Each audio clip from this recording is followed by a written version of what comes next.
Thank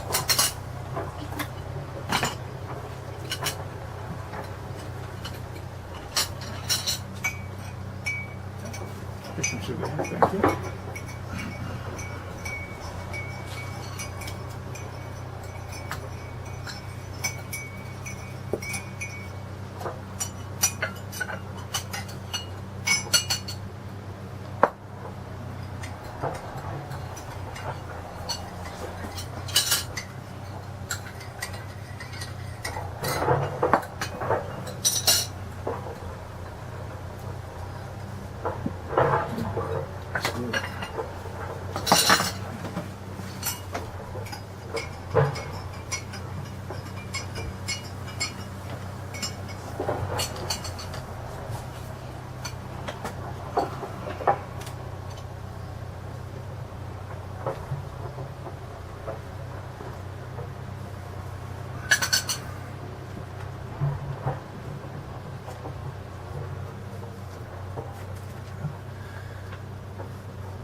Good morning, fellow patriots of St. Martin.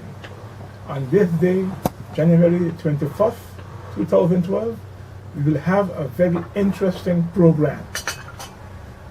Today and other, we're going to interview the one and only freedom fighter for St. Martin native people.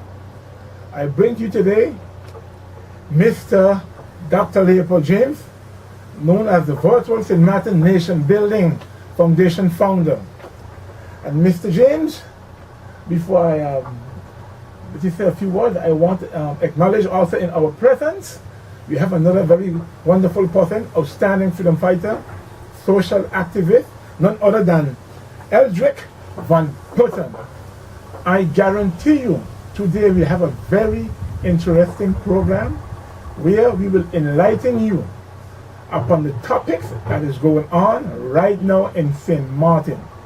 Without any further ado, Mr. James, please start off with explaining to people a little bit about yourself. First of all, I would like to say also a very good day to our viewers here on St. Martin, as well as around the world. And I would like to thank both you, Miguel, and you, Eldridge, for accepting my invitation here this morning on my family's estate. I seriously consider this a privilege, and when I look around at both of you, for whatever reason, I feel myself all of a sudden an old man. You know, I see two young, strong patriots flanking me, and I must say that it gives me a sense of peace, a sense of feeling at ease that the nation building process is well on its way, and that the work continues by the next generation of St. Martin. So I'm very grateful and happy that I'm here in your presence, you know, as young, proud St. Martiners. And it's also my privilege to be interviewed by both of you. And for the record, I think it's important for the viewers to also know that not only did I invite both of you to interview me, but I invited a number of other people from the media here on St. Martin. And I will not call any names at this point in time, but I invited a number of people just to make sure that we have a cross-section of people of the media asking me questions, you know, in a very objective way, because I wanted to make sure that there would be no reason for people to say, you know, hey, you invited people that you know, people that happen to be your friends, you know, and you did not, you know, allow yourself to be scrutinized by others, you know. It is up to the others to have accepted my invitation, you know, but at any cost, I'm very glad that you're here, and knowing both of you, I think I take a big risk, because one of the things that I know about both of you is that yes, we could be friends, but we are all very, very outspoken persons, very, very independent persons, you know, and as such, you know, you all might have respect for me as a person, you know, which I know you do have, but at the same time, I know I don't have to take you all for granted.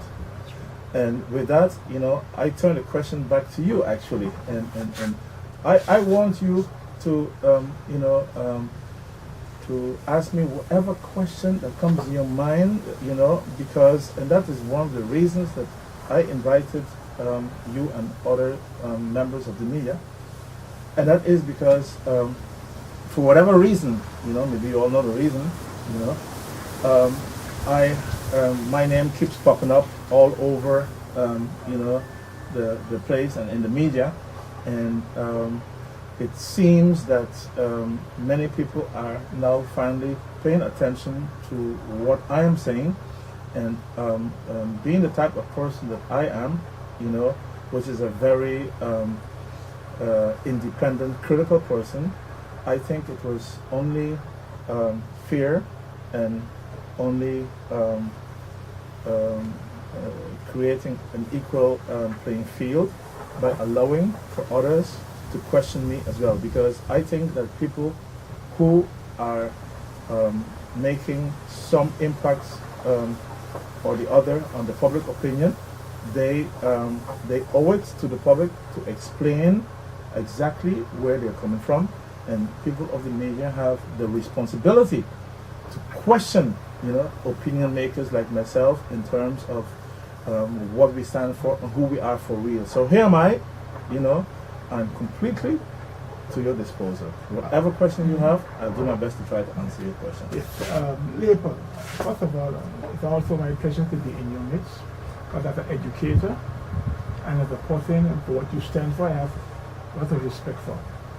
But I have to get hardcore now. You know, very personally, but this is for the betterment of St. Martin and for people to understand who you are.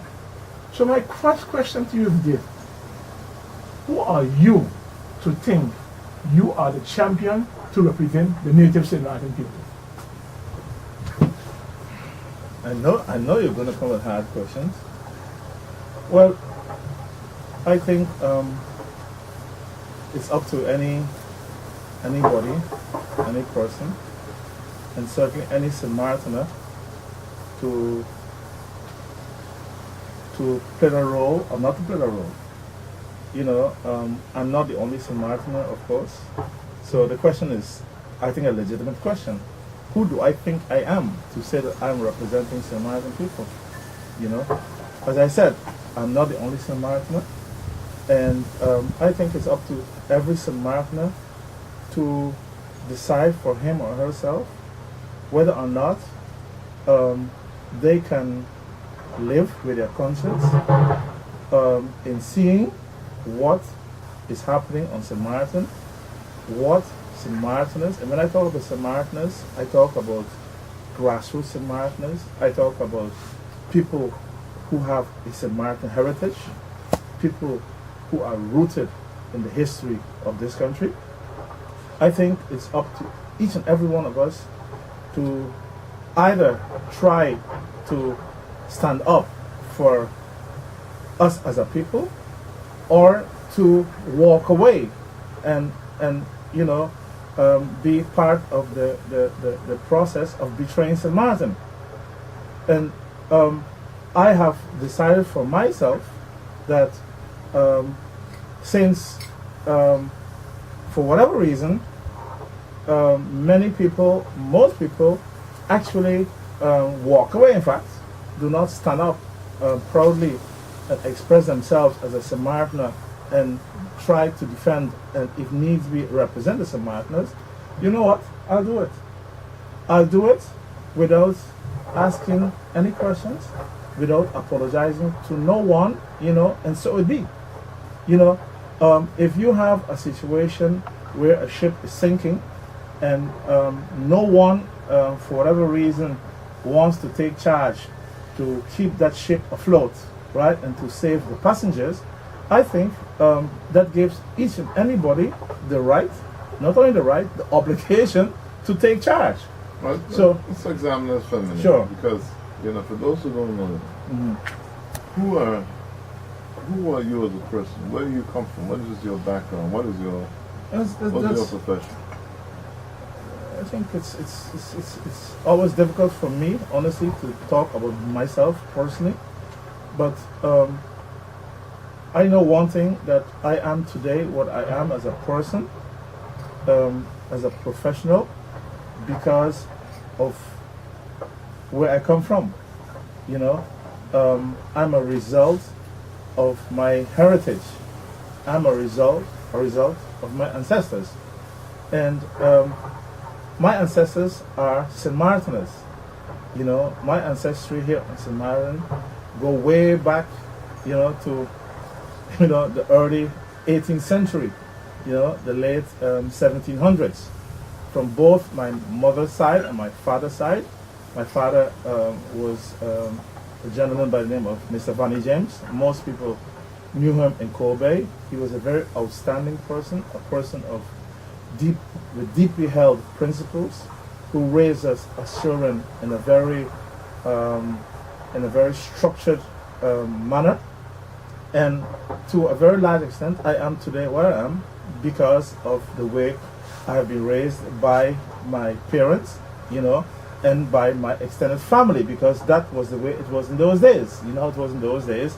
Yes, you had your parents that, you had to respect, and you had to obey, and who were able, to correct you when it was necessary. But you also had an extended family, from aunts, uncles, grandparents, and everything else. So, we come from a very strong, I would say, traditional St. Martin family, that raised us with quite a number of, norms and values, So I'm the product of that, you see. But what gives that? What most people would say that, over the years, they're not even sure. What gives you more right to be more St. Martiners than others? I don't know if anything gives me the right to be more St. Martiners than others. I know one thing, for sure, I don't have the right nor the privilege to be less St. Martin than anybody else. That's for sure. Who wants to be less St. Martin than others because they're afraid to be considered more St. Martin than others? God bless them. So in your definition, how you define a St. Martin? Okay, that's a very good question.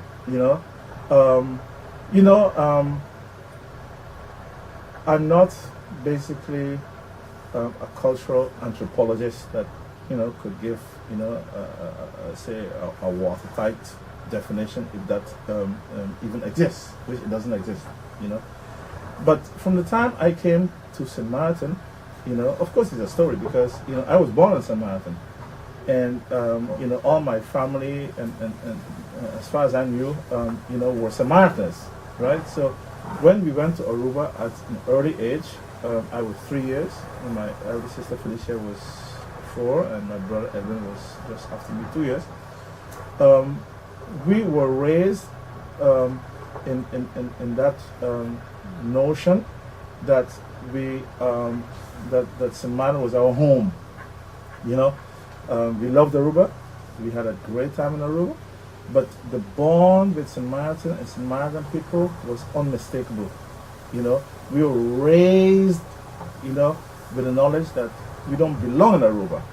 Although until we don't belong in Aruba, Aruba is not our home. St. Martin is our home, because there is where our heritage is from. So I grew up with that notion. And then you went to Holland to study? I went to Holland to study. I studied there for a number of years. I lived in Holland for exactly 20 years. You became a biochemist? I studied in Holland. I studied biology, where I majored in chemical microbiology.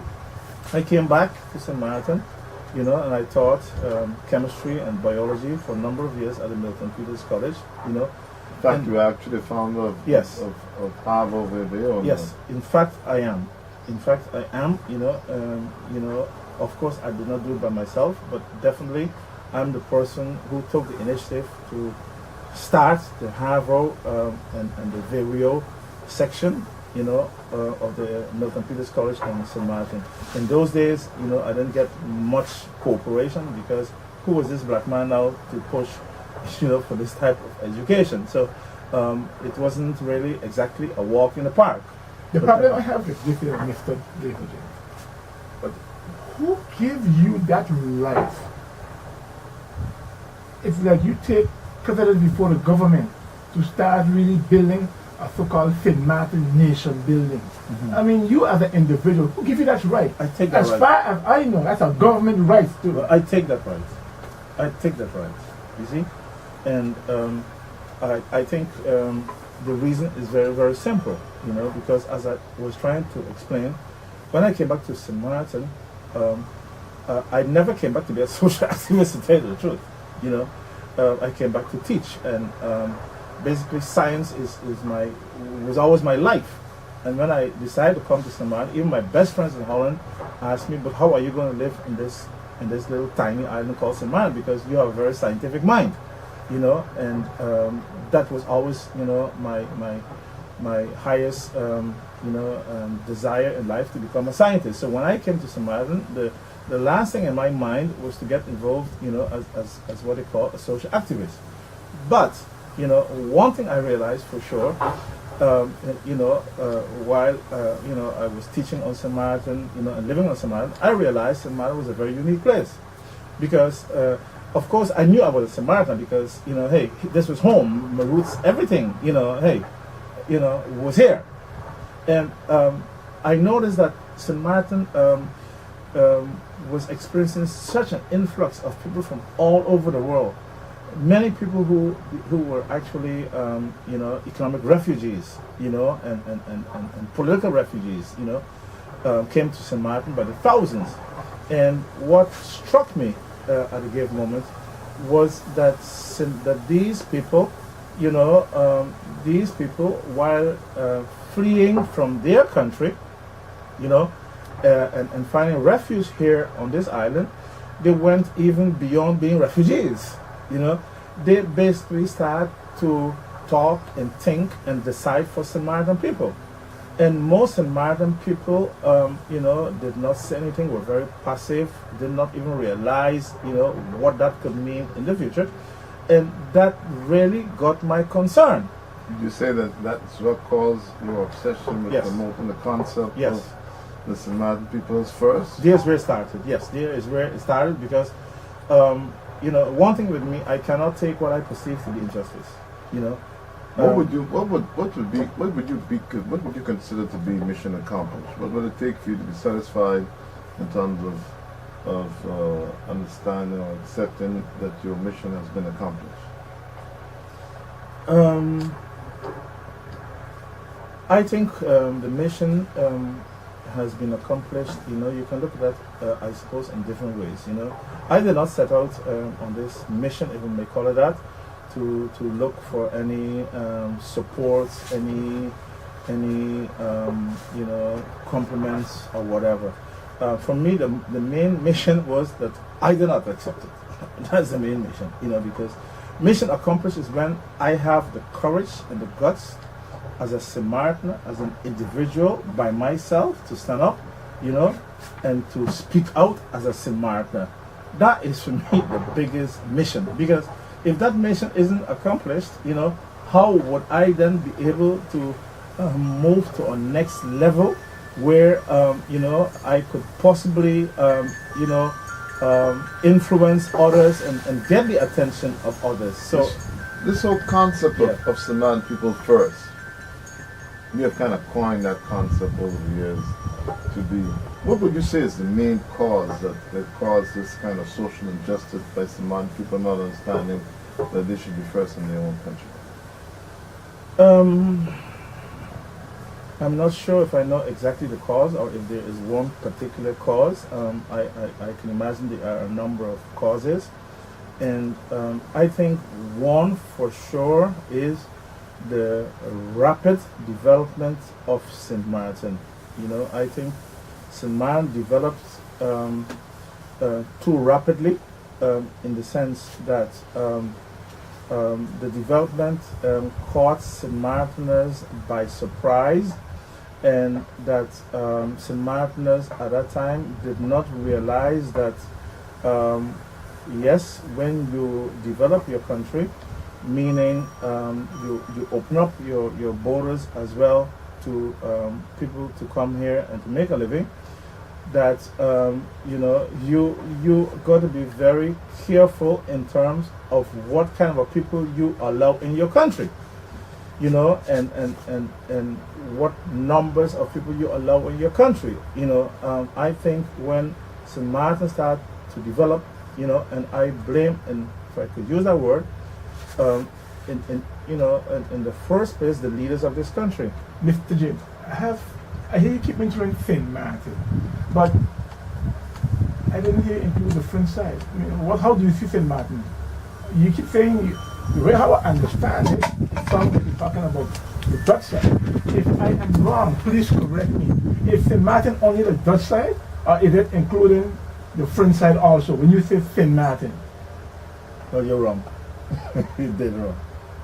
You never, when I talk about St. Martin people and I talk about the St. Martin nation building process, right? For sure, I am not focusing on nationality. I do not focus basically on so-called Dutch or French St. Martin, because that would basically sabotage and undermine my very cause. When I talk about St. Martin and St. Martin people, I talk about St. Martin people, to use a term that you use many times, Miguel. I talk about St. Martiners of heritage, people who have inherited St. Martin, the land St. Martin. So nationality is none of your concern? I don't know. Absolutely not at this point in time. Definitely not. But don't you think that's a disrespect to the Dutch and French?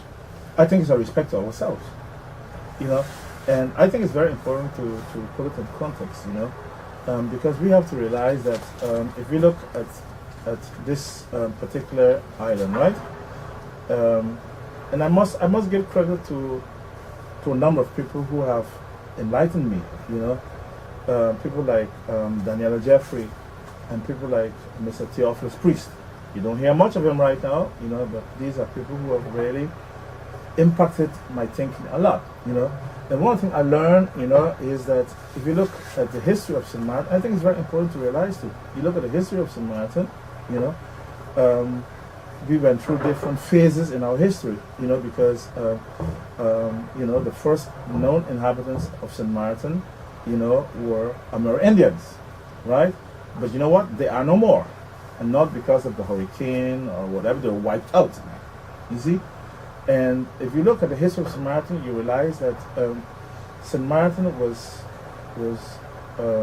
controlled by different colonial entities, right? Different colonial masters. St. Martin was, because in those days, don't forget the colonies, the colonial masters, they might call them that. They were just a bunch of pirates, They were just a bunch of pirates looking, for all kinds of natural resources. Did you say the message of St. Martin people first is finally getting through to? Yes. Is that message reaching home? Or I think I would like to believe it's reaching home. But to go back to the history, I think it's very important to realize that, if you look at St. Martin's history, like most islands in the region, we have known different colonial masters. We have now the Dutch and French. But they were not the only ones. We had others before for briefer period of time. You had the Spanish, you had the English, you had I think the Danish. So if you look at the nationality that the country had, those nationalities were very they were not constant, or variables, right? So if we have to identify ourselves by variables, right, then there's a very dangerous way to identify yourself, because suppose the French and the Dutch will say at a given moment, you know what, you are on your own, you're independent, so what would that mean for us? That would mean then that we have no identity, because they have just withdrawn their nationality from us.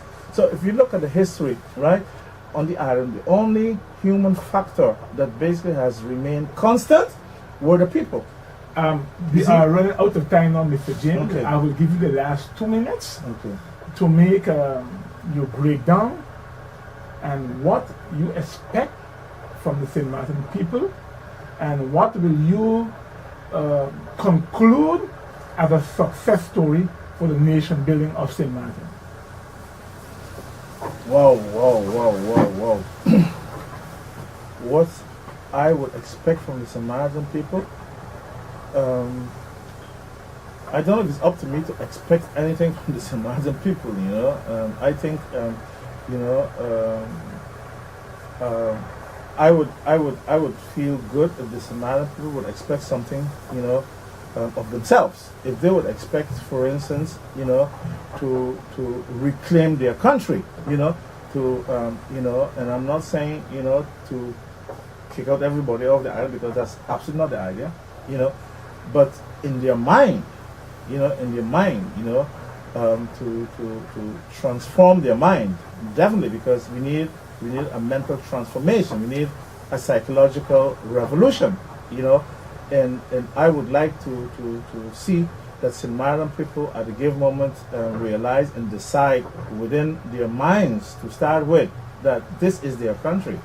This is their country, you know, and they are going to reclaim it, you know, because most decisions start with mental decisions. So I would like to see that St. Martiners will decide mentally to reclaim their country. So that is as far as I would like to see and hope that St. Martin would expect of themselves.